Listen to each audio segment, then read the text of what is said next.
Assalamualaikum warahmatullahi wabarakatuh. Pada kesempatan kita kali ini, kami berusaha untuk share informasi mengenai PPDB Jatim tahun 2021. Mari kita simak ya informasi mengenai PPDB Jatim tahun 2021.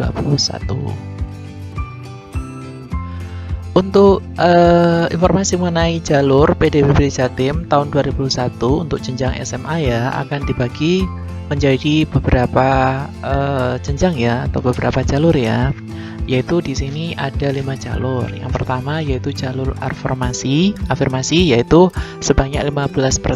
Jalur afirmasi itu termasuk di dalamnya yaitu untuk keluarga tidak mampu, kemudian untuk anak buruh dan juga untuk penyandang disabilitas ya, atau yang ada yang kurang yang mungkin ada berkebutuhan khusus ya, bisa mendaftar lewat jalur afirmasi. Yang kedua yaitu jalur perpindahan tugas orang tua atau wali ya. Ini maksimal 5% ya, termasuk juga untuk anak guru, tenaga pendidik dan juga untuk anak tenaga kesehatan. Yang ketiga itu adalah prestasi hasil lomba ya. Untuk prestasi hasil lomba itu sebanyak 5%, termasuk prestasi lomba akademik dan juga lomba non akademik ya. Kemudian nomor 4 adalah prestasi nilai akademik itu sebanyak 25%, gabungan rata nilai rapot daripada semester 1 sampai dengan semester 5 dan nilai akreditasi sekolah SMP ya. Kemudian yang kelima itu adalah jalur zonasi SMA. Itu nanti kuotanya sebanyak minimal 50% ya. Jadi di sini ada 5 jalur untuk PPDB Jatim tahun 2021 yang bisa kalian ikuti ya.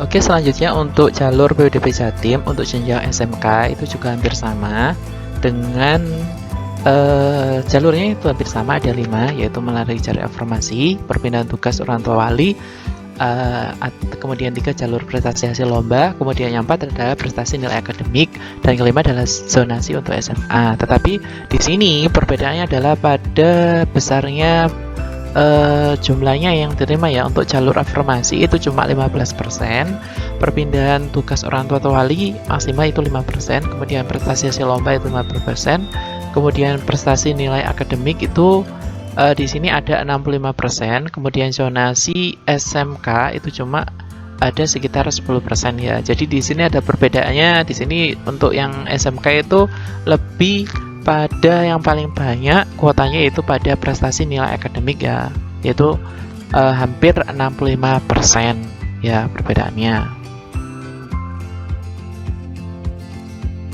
Oke, selanjutnya yang akan saya berikan informasi ke kalian yaitu informasi mengenai tahapan PPDB SMA atau SMK Jatim tahun 2021 ya. Tahap 1 untuk SMA atau SMK ya, afirmasi itu 15%, kemudian pindah tugas orang tua wali itu 5%, prestasi hasil lomba juga 5%. Tahap 2 yaitu ada prestasi nilai akademik yaitu untuk jenjang SMA aja. Kemudian tahap 3 SMK yaitu untuk zonasi SMK cuma 10% aja. Kemudian tahap 4 yaitu SMA untuk zonasi SMA ada 50%. Kemudian tahap 5 SMK yaitu berdasarkan prestasi nilai akademik yaitu 65%. Oke, silakan kalian bisa memanfaatkan jalur-jalur yang disediakan di PPDB Jatim SMA SMK Jatim tahun 2021 ya. Tahap 1, tahap 2, tahap 3 sampai tahap kelima.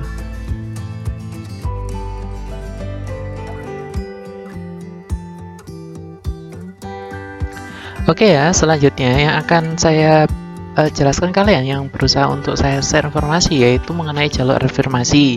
Jalur afirmasi yaitu kuotanya ada 15%. Apa sih jalur afirmasi itu? Jalur afirmasi itu yaitu jalur yang digunakan untuk atau diperuntukkan untuk yang pertama yaitu keluarga tidak mampu, kemudian anak buruh, kemudian juga penyandang disabilitas. Kalian bisa melihat ya mengenai kuotanya. Kalau keluarga tidak mampu 7%, kemudian anak buruh itu 5%, penyandang disabilitas itu 3% juga ya.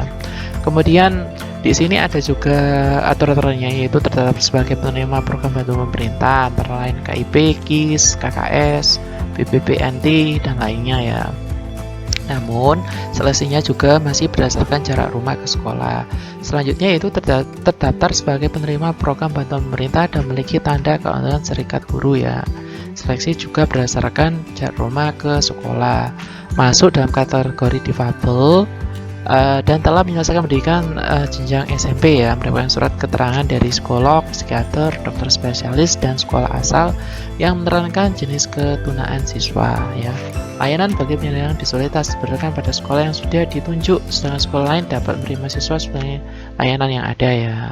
Jadi ini adalah informasi mengenai jalur afirmasi.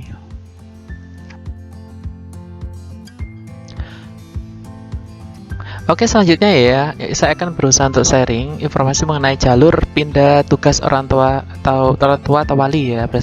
Maksimal kuotanya itu 5% ya. Jadi jalur perpindahan tugas orang tua itu ada beberapa kriteria. Yang pertama adalah pindah tugas, kemudian anak guru dan tenaga pendidikan, kemudian anak tenaga kesehatan ya. Jadi pindah tugas orang tua itu melampirkan surat keterangan pindah dari instansi atau perusahaan dan surat keterangan domisili ya untuk anak non-guru dan tenaga pendidikan ya, baik PNS maupun non-PNS yang bisa mendaftar hanya di tempat orang tuanya itu bertugas. Kemudian melampirkan surat tugas orang tua diseleksi berdasarkan jarak rumah ke sekolah ya. Untuk anak tenaga kesehatan, dokter, perawat, sopir ambulan, dan tenaga teknis yang terlibat langsung dalam penanganan COVID-19 di Rumah Sakit Rujukan Provinsi Jawa Timur.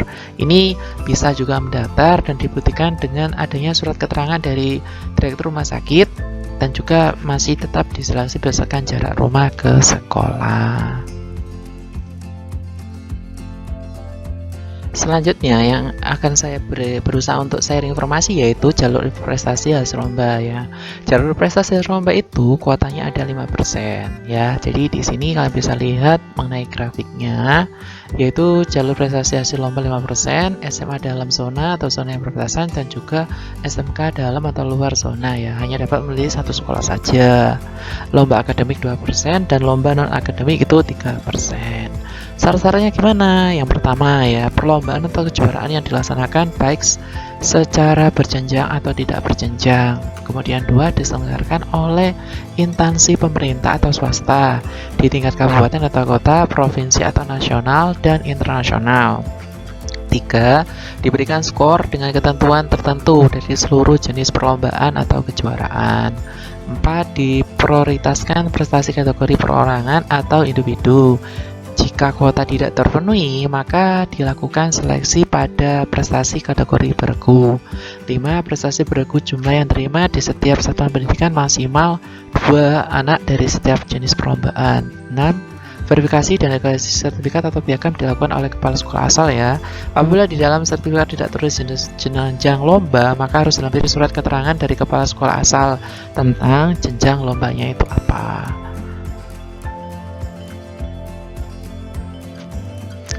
Oke, selanjutnya yang akan saya berusaha untuk saya informasi yaitu mengenai jalur prestasi nilai akademik SMA ya. Kuotanya itu 25%, lumayan besar ya.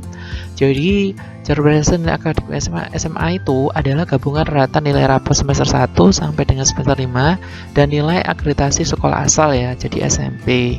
Di sini kalian bisa melihat grafiknya bahwa prestasi nilai akademik itu gabungan rata nilai rapor itu diambil 7%, nilai akreditasi sekolah asal 30% ya. Kemudian mata pelajaran yang diambil itu apa aja, yaitu pendidikan agama, pendidikan kewarganegaraan, bahasa Indonesia, matematika, ilmu pengetahuan alam, ilmu pengetahuan sosial, dan juga bahasa Inggris. Untuk nilai akreditasi menggunakan nilai angka dengan ketentuan bagi sekolah yang masa berakreditasinya habis, maka menggunakan nilai akreditasi yang terakhir. Bagi sekolah yang belum atau tidak terakreditasi, maka diberi nilai akreditasi 70. Bagi sekolah dari luar Jawa melainkan fotokopi sertifikat akreditasi sekolah ya. Dan juga jika jumlah nilai akhir sama, maka peringkat ditentukan berdasarkan prioritas urutan nilai mata pelajaran. Kemudian yang kedua adalah waktu daripada pendaftaran. Selanjutnya akan saya sharing yaitu mengenai jalur prestasi nilai akademik SMK ya. Kuotanya itu adalah 65% ya. Jadi ini adalah gabungan rata nilai rapor semester 1 sampai dengan 5 dan juga nilai akreditasi sekolah asal SMP ya. Nilai prestasi akademik, gabungan rata nilai rapor semester 1-5 itu 70%. Nilai akreditasi sekolah asal SMP 30% ya. Jadi di sini sebenarnya hampir sama dengan yang SMA tadi, tetapi di sini mungkin bedanya mengenai kuotanya aja. Di sini kuotanya itu lumayan besar, yaitu hampir 65%.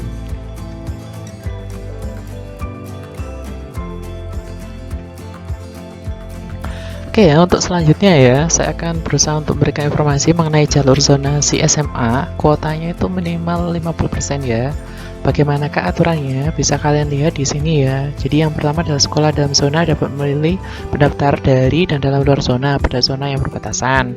Calon peserta didik baru memilih 3 sekolah tujuan, ketiganya dapat di dalam zona atau 2 di dalam zona dan 1 di luar zona. Sekolah pada kabupaten atau kota perbatasan provinsi dapat menerima pendaftar dari luar provinsi yang berbatasan selama pagu belum terpenuhi ya, tidak dibatasi kuota. Domisili calon peserta didik baru berdasarkan alamat kartu keluarga yang terbitkan paling singkat 1 tahun ya, sejak tanggal pendaftaran PPDB 2021. Jadi kakaknya minimal 1 tahun ya umurnya. Kemudian yang kelima adalah untuk kartu keluarga baru yang terbitkan kurang dari 1 tahun karena keadaan tertentu, ya harus dilampiri surat keterangan dari Dinas Kependudukan dan Catatan Sipil di kabupaten atau kota setempat dengan disertai penjelasan alasan perubahan kartu keluarga atau keadaan tertentu yang meliputi kartu keluarga baru karena keadaan penambahan pengurangan anggota keluarga lain dengan penjelasan bahwa calon peserta didik baru dengan dalam KK paling singkat 1 tahun sebelum tanggal pendaftaran PPDB tahun 2021. Kartu keluarga baru karena pindah rumah dengan penjelasan bahwa calon peserta didik baru adalah anak kandung. Nomor 6, bagi calon peserta didik baru yang tidak memiliki kartu keluarga karena keadaan tertentu, misalnya bencana alam atau bencana sosial, pengungsi, kerusuhan, atau konflik, dapat diganti dengan surat keterangan domisili yang diterbitkan oleh pejabat atau di kelurahan atau desa tanpa dibatasi masa domisilinya. 7. Bagi calon peserta didik baru dari pondok pesantren atau panti asuhan atau panti sosial mengikuti tempat kedudukan lembaga, dibuktikan dengan surat keterangan dari lembaga ya, untuk nomor 7 itu.